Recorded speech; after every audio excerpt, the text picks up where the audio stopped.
12월 6일 말씀 묵상하겠습니다. 함께 기도하겠습니다. 하나님, 우리에게 겸손한 마음을 주시옵소서.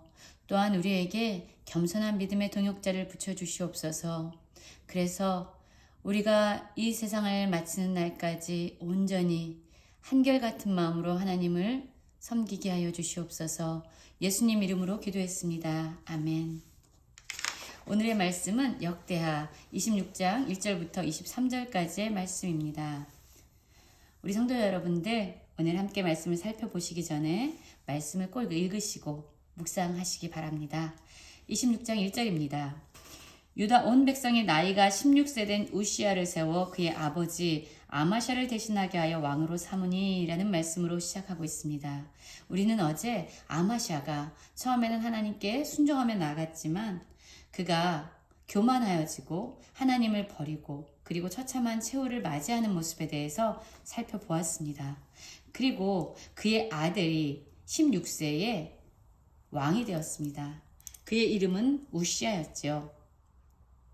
이 우시야는요, 아버지가 죽은 이후에 이 나라를 아주 강성하게 다스리게 됩니다.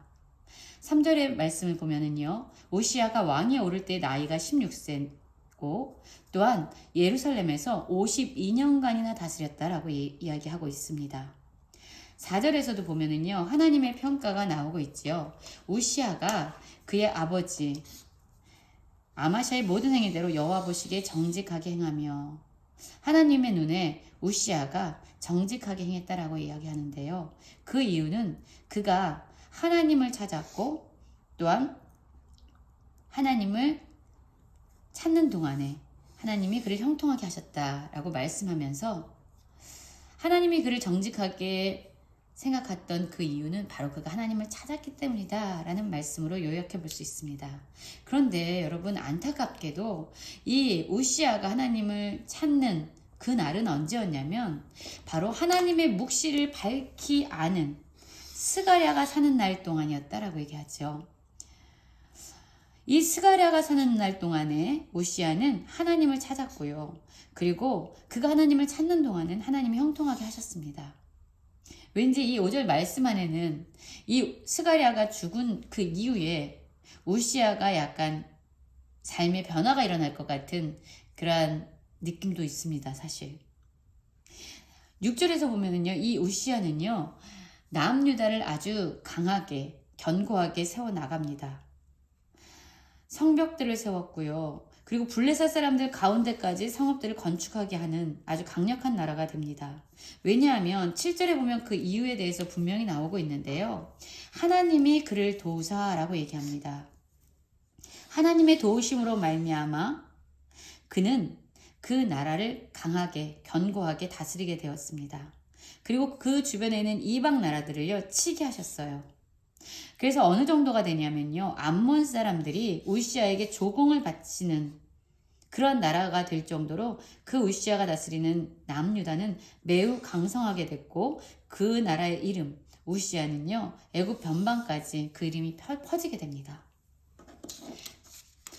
우시야가 예루살렘에서 성 모퉁이 문과 골짜기 문과 성구비에 망대를 세워 견고하게 하고, 그래서 이 우시야가 이 뒤에도 보면은요, 얼마나 그 나라를 강하고 견고하게 다스렸는지, 그리고 그 나라가 얼마나 풍요롭고 부요한 나라가 되었는지, 그리고 그가 다스리는 그 군대의 수가 얼마나 많은지에 대해서 계속적으로 말씀하고 있습니다. 그리고 15절에서 보면은요, 이렇게 나옵니다. 하반절입니다. 그의 이름이 멀리 퍼짐은 기이한 도우심을 얻어 강성하여짐이었더라 라고 얘기합니다. 우리는 7절에서도 하나님이 그를 도우셔서 라고 기록되어 있는 말씀을 살펴보았고요. 오늘도 이 15절에서도 기이한 도우심, 바로 하나님의 도우심이 있었다는 거예요. 우시야가 하나님의 묵시를 밝히 아는 스가랴가 사는 날 동안에 하나님을 찾았어요. 그러자 하나님은요, 자신을 찾는 이 우시야의 삶을 형통하게 하셨고, 그가 다스리는 그 남유다를요, 아주 강성하게 견고한 나라로 세워주셨습니다. 그의 이름은요, 변방까지, 애굽의 변방까지 퍼지는 아주 강성한 나라가 되었어요. 그런데 16절부터 보면은요, 그가 어떻게 또한 변절되어지는지에 대해서 나오고 있습니다. 16절입니다. 그가 강성하여짐에 그의 마음이 교만하여 악을 행하여 하나님 여호와께 범죄하되 곧 여호와의 성전에 들어가서 향단에 분향하라 한지라. 여러분 한번 말씀을 보시면요. 그가 교만하게 되었다라고 얘기하죠. 이 교만은 어디서 왔냐면 그가 강성하여졌기 때문이다라고 얘기합니다. 그래서 그 교만의 결과 악을 행했다라고 얘기하죠. 여러분, 우리는 하나님께 복을 달라고 기도합니다. 그 복이 하나님을 알고 하나님을 더 깊이 만나는 복이 아니라 우리 어떤 외적인 풍요로움과 부요함을 위해서 우리가 간구하게 되면 우리는 가끔 그 강성함으로 말미암아 우리의 삶에 부정적인 영향이 올 수도 있습니다. 우리의 상황이 좋아지면은요, 우리의 마음이 마치 이 풍요롭고 부요해지고 견고해진 이 모든 나의 상황이 나의 힘과 능력 때문이다라는 그런 착각 속에 살게 돼요. 교만함이 오는 거죠. 그래서 하나님을 우리의 삶의 진정한 주인이요 왕으로 인정하지 아니하고 내 스스로가 왕이고 내 스스로가 모든 것을 이루어낸 주권자다라고 생각하면서 이제 하나님을 떠난 악을 행하게 됩니다. 바로 이 우시아의 교만함은요, 그가 강성하여졌기 때문이에요. 그의 부요함이, 그의 형통함이 진정 하나님으로부터 온 것이다. 하나님이 나의 인생을 도우셨기 때문에 이 모든 것이 하나님의 은혜입니다 라는 고백으로 그가 겸손하게 살았다면 그는 하나님 앞에서 끝까지 선함을 유지할 수 있었을 거예요. 그런데 하나님이 주신 그 형통함과 축복이 하나님의 은혜임을 그가 마음으로 기억하지 못하자 스스로가 왕이 되어지고 스스로가 주관자가 되어지고 스스로가 삶의 주권자가 된 거지요. 그래서 악을 행해서 하나님께 범죄를 합니다. 그가 했던 악 중에서 무엇이 두드러진 악이었냐면 바로 하나님의 성전에 들어가서 향단에 분향을 하려고 했던 일이었다라고 얘기합니다. 여러분, 이것이 왜 악이냐면요, 하나님께서는 이스라엘 사람들, 이 이스라엘 백성들에게 말씀하실 때에 하나님의 성전에서 제사하는 것은 제사장에게 맡겨주신 영역이었고요. 그 나라를 다스리는 것은 왕에게 주어진 책무였습니다. 그래서 사실 이 이스라엘은요, 남유다 그리고 북이스라엘은 사실 신정국가예요. 하나님이 다스리는 나라가 되어야 됐어요.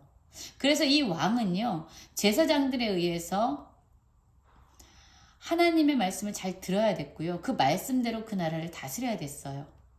성전에서 하나님에게 나아갈 수 있는 그 중보자는요, 제사장뿐이었습니다.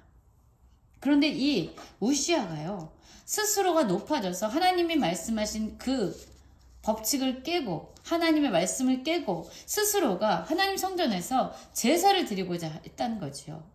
하나님의 말씀을 거역하고 스스로 그 높아진 교만한 마음으로 하나님께서 금하시는 성전에서 제사 드리는 일까지 그가 하려고 했던 겁니다. 그러자 이 아샤라, 제사장 아샤라가요, 여호와의 용맹한 제사장 80명을 데리고 그의 뒤를 따라 들어갔습니다. 그래서 우시아에게 경고합니다. 우시아여, 여호와께 분향하는 일은 왕이 할 바가 아니요 오직 분향하기 위하여 구별함을 받은 아론의 자손 제사장들이 할 바니 성소에서 나가소서라고 얘기했어요. 당신이 죄를 범했습니다. 그러니 당신은 하나님으로부터 영광을 얻지 못할 겁니다. 라고 경고했습니다. 그러면 그때 깨우치고 돌아서야 되는데요.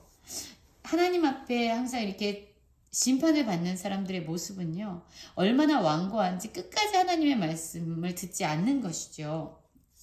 이렇게 경고를 했음에도 불구하고 우시아는 손으로 향로를 잡고 분향을 하려고 하면서 화를 냈다라고 얘기합니다. 제사장에게 화를 냈어요. 그의 말을 겸손하게 듣는 것이 아니라 그의 말을 대적하면서 화를 냈습니다. 그 결과가 뭡니까? 그의 이마에 나병이 생겼다라고 얘기합니다. 이 나병은 그 당시에 전염병으로 인식되어졌고요. 나병이 걸린 사람은 공동체에서 배제되었습니다.